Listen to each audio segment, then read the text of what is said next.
మాటలు చూసుకుందాం. కీర్తనలు 45 అధ్యాయం 11 వచనం అందరం కలిసి చదువుకుంటాం. కీర్తనలు 45 11 వచనం అందరం కలిసి చదువుకుంటాం. కీర్తనలు 45 11. ఈ రాజు నీ ప్రభు, అతడు నీ సౌందర్యమును కోరినవాడు, అతనికి నమస్కరించుము. చదువుబడిన వాక్యాన్ని దేవుడు మన విడికిలో ఆశీర్వదించును గాక, మనతో మాట్లాడును గాక. ఇక్కడ కోరాహు కుమారులు రచించిన గీతం. వీరు ఎక్కువగా దేవుని మందిరంలో దేవుని స్తుతించేవారు, దేవుణ్ణి ఆరాధించేవారు, దేవుణ్ణి ఘనపరిచేవారు వారి యొక్క వాయిద్యాల ద్వారా. ఈ మాట అంటున్నాడు, ఈ రాజు నీ ప్రభు, అతడు నీ సౌందర్యమును కోరినవాడు. ఈ రాజు ఎవరంటే, ఈయన రాజులకు రాజు, ప్రభులకు ప్రభు. అలాంటి రాజు ఎవరు సౌందర్యాన్ని కోరుతున్నాడు? మన సౌందర్యాన్ని కోరుతున్నాడు. అసలుకి మనకు సౌందర్యం అనేది ఉందా? మన సౌందర్యం ఎలాంటిది? బైబిల్లో చూసుకుందామా? ఒక్క మాట. యెషయా గ్రంథం 1 అధ్యాయం 5-6 వచనాలు. యెషయా గ్రంథం 1 అధ్యాయం 5-6 వచనాలు. మన సౌందర్యం ఎలాంటిదో ఇక్కడ తెలిసిపోతుంది. నిత్యము చదవండి. అవును.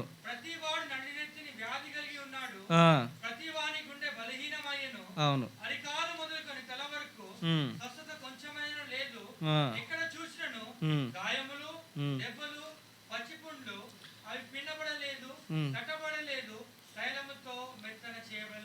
ఇది మన సౌందర్యం. మన సౌందర్యం ఎలాంటిది? అరికాలు మొదలుకొని నడినెత్తి వరకు పచ్చి పుండ్లు పచ్చిగాయాలి. అంటే మన దేహం అరికాలు మొదలుకొని నడినెత్తి వరకు మనం పాపంతో ఉన్నాం. మనలో ఎలా ఉంటుంది సౌందర్యం? అసలుకి మనం సౌందర్యవంతులమేనా? అస్సలు కాము. కానీ ప్రభు అయిన యేసుక్రీస్తు నీ కొరకు, నా కొరకు ఆయన కల్వరి శిలువలో తన సౌందర్యాన్ని అంతటినీ, తన స్వరూపాన్ని అంతటినీ నీ కొరకు, నా కొరకు త్యాగం చేస్తూ వచ్చినాడు. చూద్దామా? ఇదే యెషయా 50 గ్రంథం 53 అధ్యాయము 2 వచనం చదవండి. యెషయా 53:2. అవును.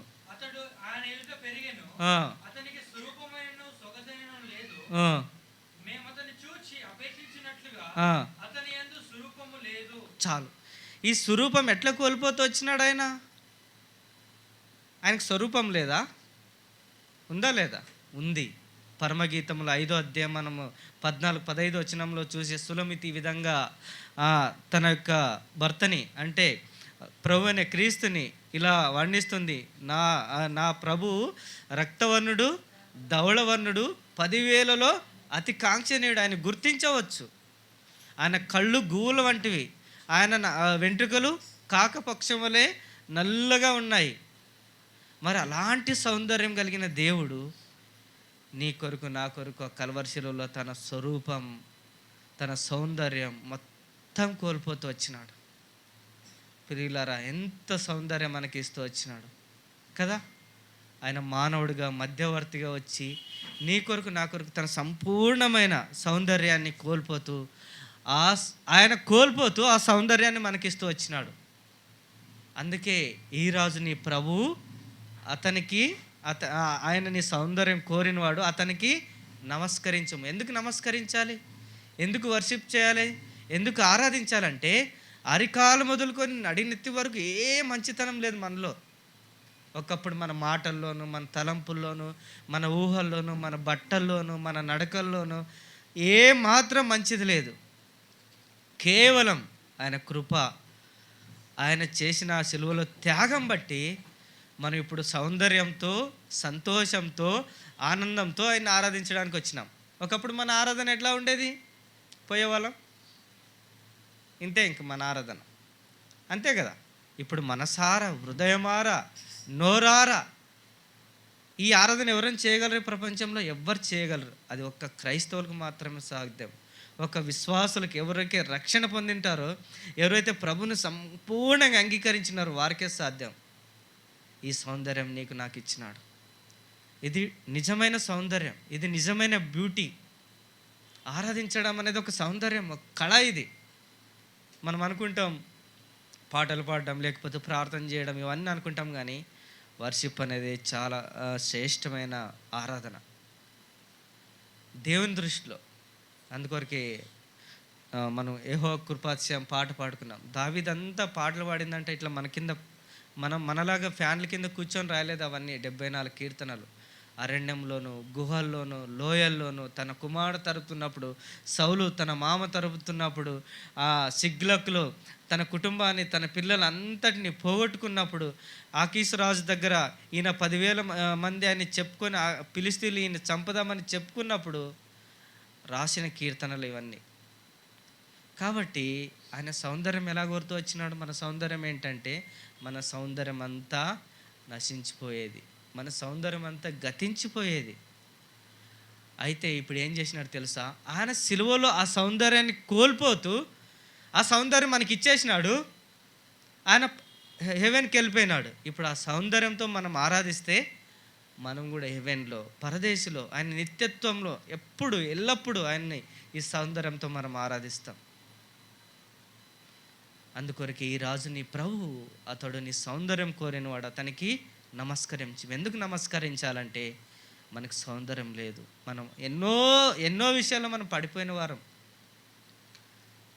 కొన్నిసార్లు రక్షింపబడక మునుపు కులమని, మతమని, రంగని, డబ్బని, హోదాని, ఆస్తి అనే ఇలాంటి సౌందర్యం కూడా మనం కలిగి ఉన్నాం. కానీ దేవుడు వాటన్నిటి నుంచి కూడా విడిపించినాడు. ఇప్పుడు మనం ప్రభువులు అందరము కదా, అందరం ఇప్పుడు మనము సమానం. ఇంకా మన సౌందర్యం ఎలాంటిదో చూద్దామా? మార్కు సువార్త 7వ అధ్యాయము చదవండి, 21 నుంచి 23 వరకు. మార్కు సువార్త 7వ అధ్యాయం 21 నుంచి 23 వరకు.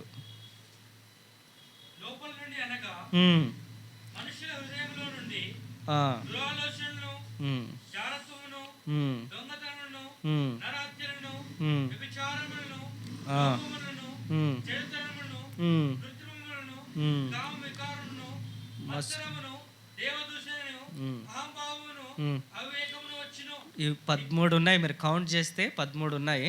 చదవండి ఇప్పుడు 23 చదవండి. ఈ చెడ్డవన్నీ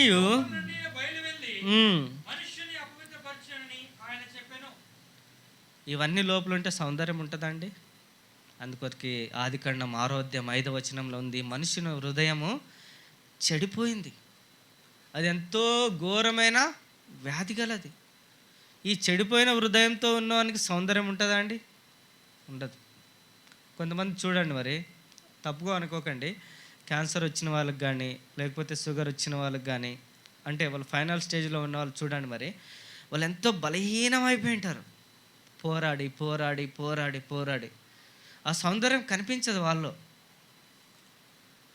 అలానే ఇవి కానీ మన హృదయంలో ఉంటే, మనలో ఉంటే సౌందర్యం మనలో రాదు. ప్రభువుకి సౌందర్యం మనలో వసించదు, ఆయన ఉండడు. అందుకంటే నిజమైన బ్యూటీతో, నిజమైన సౌందర్యంతో మనం దేవుణ్ణి ఆరాధించాలి. ఎందుకు ఆరాధించాలి అంటే, ఉదయం 9 గంటల నుంచి మధ్యాహ్నం 3 గంటల వరకు ఆయన నీ కొరకు నా కొరకు ఆ 39 కొరడా దెబ్బలు, ఆ మొఖం మీద ఉమ్మి, తనకి పెరుగు వారికి తల వెంట్రుకలు, ఉమ్మి వారికి మొఖం మీద ఉమ్మి, తల మీద ముళ్ళ కిరీటం, ఆహారం లేదు, నీళ్లు లేవు, వీటన్నిటిని భరిస్తూ తన స్వరూపాన్ని అంతటిని కోల్పోతూ వచ్చినాడు. మనుషులు చూడనొల్లరిన వాడిగా ఆయన ఉంటుంది. అసలుకి ఆయన గుర్తుపట్టలేదంట. అందుకొరకు ఇప్పటి వరకు యేసు ప్రభు యొక్క స్వరూపం లేదు, ఎవ్వరు చూడలేదు. చివరికి మేరీ, కొంతమంది చరిత్రకారులు చెప్తారు, నీ గుర్తు నాకు కావాలంటే వాళ్ళ మమ్మీ ఆ వైట్ క్లాత్ ఇస్తే ఇట్లా ముఖంకి ఇట్లా తుడుచుకొని ఇచ్చినాడంట, అంతే. దాంతో ఏదో ఒక చిత్తపత్రం వేసి ఇప్పుడు అవన్నీ పెట్టుకుంటున్నారు, అవి కూడా రాంగ్. అంటే అంత సంపూర్ణంగా అంత సౌందర్యం కలిగిన దేవుడు, మహామహిమ కలిగిన దేవుడు, 10,000లో అతి కాంక్షణీయుడు, గుర్తింపదగిన వ్యక్తి, నీ కొరకు నా కొరకు సంపూర్ణంగా ఆయన మొత్తం సౌందర్యాన్ని అంతటిని కోల్పోయి ఆ సౌందర్యాన్ని నీకు నాకు ఇస్తూ వచ్చినాడు. ఎందుకో తెలుసా? ఆయన్ని ఆరాధించాలని, ఆయన గణపరచాలని ఈ భూమి మీద. అందుకొరకే ఇదే యెషయా గ్రంథము 1వ అధ్యాయం 2వ వచనం చదవండి. 1వ అధ్యాయం 2వ వచనం చదవండి. యెహోవా మాట్లాడుచున్నాడు, ఆకాశమా ఆలకించుము, భూమి చెవియొగ్గుము. నేను పిల్లలను పెంచి గొప్పవారినిగా చేసితిని, వారు నా మీద తిరగబడి ఉన్నారు. చాలు. ఇక్కడ ఏముంది? ఆకాశానికి చెప్తున్నాడు. ఎందుకు? ఆకాశం దేవుని మహిమను వర్ణిస్తుంది. పాటలు కూడా ఉన్నాయి. సూర్యచంద్ర నక్షత్రములారా ఆయన్ని స్తుతించుడి. భూమి మీద సముద్రంలో ఉన్న చెట్లు, వృక్షాలు, జలపాతాలు, సముద్రాలు అన్నీ దేవుణ్ణి స్తుతిస్తున్నాయి. కానీ మానవుడు దేవుని స్తుతించలేకపోతున్నాడు. ఎందుకు తెలుసా? నేను పిల్లలను పెంచి గొప్పవారినిగా చేసి తిని వారు నా మీద, మనమందరం తిరగబడి ఉన్నాం. ప్రభుకి ఇచ్చే ఘనత మనం ప్రభుకి ఇవ్వలేకపోతున్నాం. అందుకొరకే జంతువులతో పోలుస్తూ వచ్చినాడు. 2వ వరుస ఎద్దు 3వ వచనం, ఎద్దు తన కామాందును ఎరుగును, గాడిద సొంతవాన్ని దొడ్డి తెలుసుకును. ఎద్దుకు ట్రైనింగ్ ఇవ్వు మంచిగా. పల్లెటూరులో దాన్ని మేడ తీసుకుని ఇట్లా పెట్టుకుంటుంది. గాడిదకి నువ్వు ఒక నెల కొంచెం ట్రైనింగ్ ఇవ్వు, నువ్వు బట్టలు ఉతికి వంక దగ్గర బట్టలు మోపించు, ఖచ్చితంగా నీ దొడ్డిలో వచ్చి నిలబడతా, నీకు ఇస్తుంది. కానీ ఈరోజు మానవుడు సంపూర్ణంగా తప్పిపోయినాడు. దేవుని ఆరాధించే విషయంలో, దేవునికి థ్యాంక్స్ చెప్పే విషయంలో, దేవునికి ఘనపరిచే విషయంలో, దేవుని మహిమపరిచే విషయంలో మనుషులు తప్పిపోయినారు. దేవుడు ఒకటే కోరేది, మరణం వరకు ఆయన స్తుతించాలి. నువ్వే పరిస్థితిలో ఉన్నా, యోబు ఎలాంటి పరిస్థితిలో ఉన్నాడు? సమస్తాన్ని కోల్పోయినాడు. 21వ వచనంలో ఏమంటాడు? దేవుడు ఇచ్చెను, దేవుడు తీసుకుని, యెహోవానికే స్తుతి. దావీదు ఎక్కడున్నాడు? దావీదు పురం కట్టినాడు, కానీ ఆయన ఉండింది తన జీవితం అంతా అరణ్యమే. దేవుని ఎలా కనపరిచినాడు? ఎలా హృదయానుసారుడవుతూ వచ్చినాడు? ఎల్లప్పుడూ దేవుని ఆరాధిస్తూ వచ్చినాడు. ప్రియులారా, నా జీవితంలో దేవుడు ఇంత గొప్ప రక్షణ ఇచ్చినాడు, ఇంత గొప్ప మహిమతో ఆయన నన్ను ప్రేమిస్తూ వచ్చినాడు. ఒకరోజు తెలుసా, ఈ సౌందర్యం ఎలా వస్తుందంటే, ఇదొక్క మాట చూసుకొని మనం ఆరాధనలోకి ప్రవేశిద్దాం. ఫిలిప్పీలకు రాసిన పత్రిక 3వ అధ్యాయం 21వ వచనం చదవండి.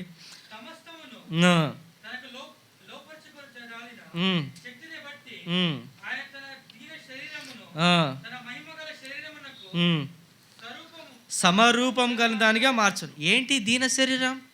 ఈ శరీరం కుళ్ళిపోయేది. ఈ శరీరం ఏదైనా పుండు అయితే ఎంత వాసన తెలుసా? జంతువులైనా ఒక 2-3 రోజులు ఉంటాయి, కానీ మనిషిని ఒక శరీరానికి ఒక గాయం అయితే అది భరించలేం. ఈ దీన శరీరం, ఈ కుళ్ళిపోయే శరీరం, ఈ వాసన కొట్టే ఈ శరీరం, ఈ నశించిపోయే ఈ శరీరాన్ని ఎలా చేస్తున్నాడు? తన మహిమగల శరీరముకు అంటే ఆయన మహిమలోనికి, ఆయన ఉన్నట్టుగా, ఆయన స్వరూపంలోనికి, ఆయన సౌందర్యంలోకి మనల్ని ఒకరోజు తీసుకెళ్ళిపోతున్నాడు. మరి అలాంటప్పుడు మనం ఎలా ఆరాధించాలి? ఆయన స్వరూపంలో ఎలా రావాలి మనం అంటే, ఆయన స్వరూపంలోకి ఎప్పుడు వస్తామంటే, యోబు వలె, దానియేలు వలె, దావీదు వలె దేవుని ఆరాధించినప్పుడు వస్తాం.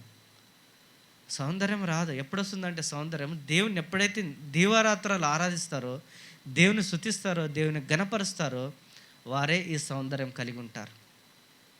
అందుకొరకే కోరాహులి మాట అంటూ వచ్చినారు, ఈ రాజు నీ ప్రభువు, అతడు నీ సౌందర్యంను కోరినవాడు, అతనికి నమస్కరించుము. ఒకప్పుడు మనకు సౌందర్యం లేదు.